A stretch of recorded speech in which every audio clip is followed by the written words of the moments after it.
हानी रज़ी अल्लाह अन्हा कौन है? नबी पाक सल्लल्लाहु अलैहि वसल्लम के चचा की बेटी हैं, हज़रत अबू तालिब रज़ी अल्लाह अन्हु की बेटी, यानी चचा जिन्होंने पाला मेरे नबी को, कफ़ालत की आप सल्लल्लाहु अलैहि वसल्लम की दादा की वफ़ात के बाद। आप सल्लल्लाहु अलैहि वसल्लम इनके घर में आते जाते थे अक्सर, और मेराज की रात भी मेरे नबी इनके घर में ही आराम फरमा थे जब अल्लाह ताला ने इनको आसमानों की सैर और मस्जिद हराम से मस्जिद अक्सा तक ले जाया गया।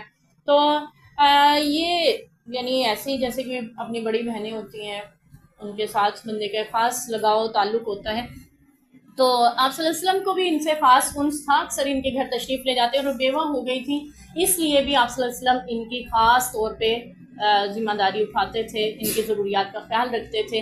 और आप सल्लल्लाहु अलैहि वसल्लम ने बेवाओं के साथ हुस्न सलूक का हुक्म दिया है। हमारे यहाँ बेवा से हुस्न सलूक का मतलब उससे निकाह करना समझा जाता है, ठीक है, कि बेवा जो हो गई है तो उससे शादी होगी तो वही हुस्न सलूक होगा। वैसे ही आप कर नहीं सकते, वैसे भी आप उनकी जिम्मेदारियाँ, उनके अखराजात पूरे कर दें, ये भी उनके साथ एहसान है। अगर वो नहीं भी निकाह करना चाहती या नहीं कर सकती है, बेवाओं की कफ़ालत और ज़िम्मेदारी और यतीमों मिस्किनों के साथ हुस्न सलूक ये बहुत बड़ी नेकियों में से हैं, और आप सल्लल्लाहु अलैहि वसल्लम की मुस्तकिल सुन्नत रही हैं, जिनमें हज़रत उम्मे हानी रज़ी अल्लाह अन्हा से आपका हुस्न सलूक बराबर हमें नज़र आता है। आप सल्लल्लाहु अलैहि वसल्लम का इनसे ख़ास आना जाना था इनके घर में। तो जब मक्का फ़तह हुआ तो उम्मे हानी जो थी ये सोच रही थी कि अब तो चचा का बेटा फ़ातिह बन गया है, एक बहुत बड़ी शान होगी उसकी, बड़ी अज़मत और जलालत के साथ मक्का में दाखिल हुआ, अब कहाँ हम जैसे गरीब उनको याद रह गए होंगे। तो मैं इन्हीं सोचों में गलता थी।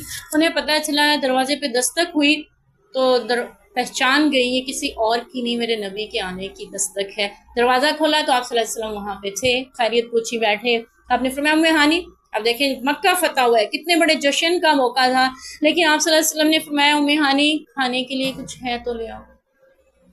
कोई बड़ी दावत का एहतमाम होना चाहिए था ना। आप किस घर में गए हैं, ज़रा उस घर की कसम पुरसी का आलम देखिएगा, आपने उसको चुना है। आप चाहते तो बड़े से बड़े सरदार के घर में उस दिन क़याम फरमा सकते थे, ठहर सकते थे, और उनसे खाने के लिए दावतों का एहतमाम भी हो सकता था, लेकिन आपने उम्मे हानी के घर जाने को तरजीह दी। फरमाया उम्मे हानी खाने के लिए कुछ है तो ले आओ।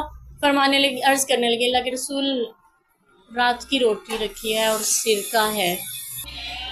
आप सल्लल्लाहु अलैहि वसल्लम ने ये नहीं फरमाया कि मैं वो रोटी खाऊं जो रात से बनी हुई है और वो सिरके का सालन, बल्कि आपने तारीफ़ फरमाई उम्मे हानी की दिलजुई के लिए। आपने फरमाया उम्मे हानी ले आओ जो भी है, और सिरका तो बड़ा ही अच्छा सालन है। मज़ीद फरमाया जिस घर में सिरका हो वो कभी मुहताज नहीं होता, यानी लोगों से उसे सालन नहीं मांगना पड़ता, ठीक है।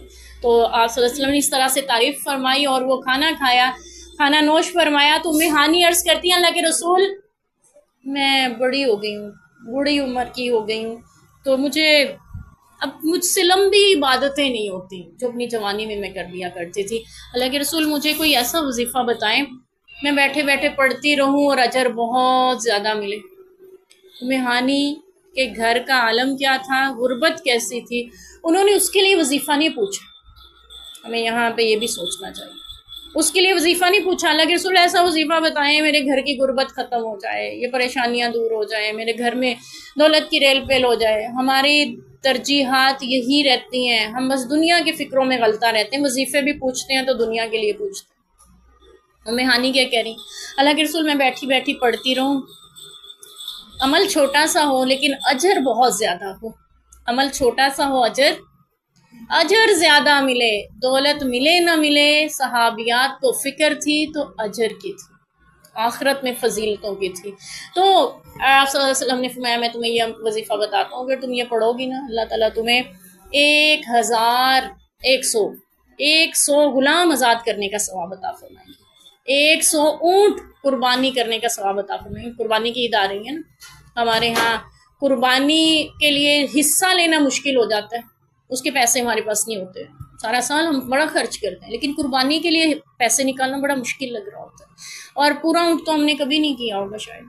लेकिन आप सल्लल्लाहु अलैहि वसल्लम जो वजीफ़ा बता रहे हैं, अगर आप इसको पढ़ते हैं तो 100 ऊँट कुर्बान करने का सवाब ले सकते हैं आप, 100 ऊँट, ठीक है। एक ऊँट आज के दौर में उसकी कीमत क्या है, और फिर 100 ऊँटों की क्या कीमत है, इतना बड़ा जरूर कुर्बानी करने का सवाब आप पा सकते हैं। फिर आप सल्लल्लाहु अलैहि वसल्लम ने फरमाया कि अगर तुम इसको پڑھو گی تو اللہ تعالیٰ تمہیں 100 گھوڑے اللہ کے راہ میں یعنی جہاد میں بما سامان وقف کرنے کا ثواب عطا کریں گے۔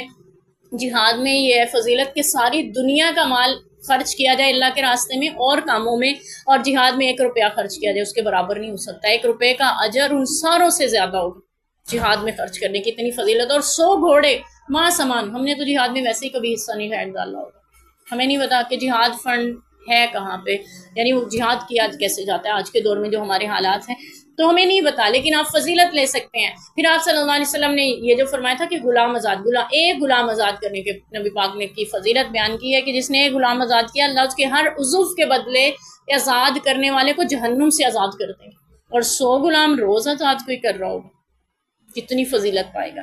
تو آپ صلی اللہ علیہ وسلم نے مزید فرمایا کہ یہ تم پڑھو گے تو اللہ تعالیٰ تمہیں زمین سے لے کے آسمان تک کا جو خلا ہے نیکیوں سے بھر کے اجر عطا کر دیں گے، اتنی فضیلت ہے۔ پھر آپ صلی اللہ علیہ وسلم نے فرمایا تم اسے پڑھو گی، جس دن تم اسے پڑھو گی دنیا میں کوئی بندہ تمہارے برابر اجر کو نہیں پہنچ سکے گا سوائے اس کے جس نے یہ پڑھ لیا ہو، کتنی بڑی فضیلت ہے۔ تو آپ صلی اللہ علیہ وسلم نے پھر انہیں وہ کلمات سکھائے، سبحان اللہ والحمد للہ ولا الہ الا اللہ واللہ اکبر، 100 بار تم یہ روز پڑھا کرو تو اللہ تمہیں یہ ساری فضیلتیں عطا کر دیں گے۔ پھر ام ہانی، آپ صلی اللہ علیہ وسلم وہاں سے تشریف لا کے آ کے غسل فرما رہے ہیں، تو ام ہانی جو ہیں وہ آپ کے گھر میں آئی ہیں، یعنی جہاں پہ آپ ٹھہرے ہوئے تھے، تو اس وقت جب آئی تو آپ غسل فرما رہے تھے، ہم نے پوچھا کون؟